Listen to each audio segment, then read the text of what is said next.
March 17th, St. Patrick's Day. On the surface of it, it seems like the most unreligious thing you could have, even though Patrick is a saint, right? I'm Pastor Mark Jeske for Time of Grace with a few thoughts about St. Patrick's Day. If you got a minute, glad to share a few thoughts, a little rant with you.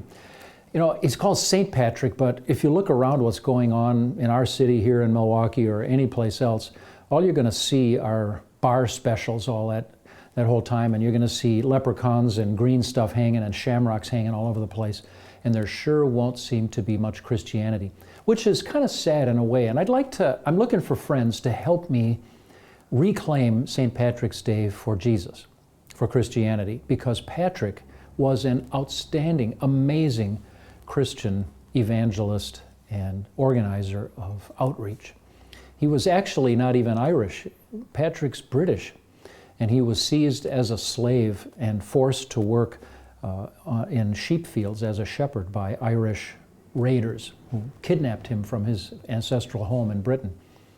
After some years of that, he got away, escaped to the continent, worked his way back to Britain, but amazingly, he had come to love his enslavers. He came to love the Irish people, and he decided that his life's work would be to bring Christianity, which got an earlier start in Britain, and bring it to Ireland, which was in the thrall, in the slavery of Druidism.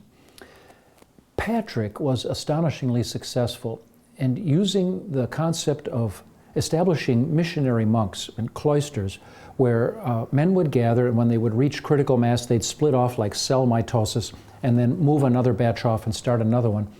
They planted these monasteries all over Ireland and also sent monks to Scotland and evangelized Scotland, and then Celtic monks went to the continent and helped to evangelize my ancestors, the Germans, from the north coming downwards.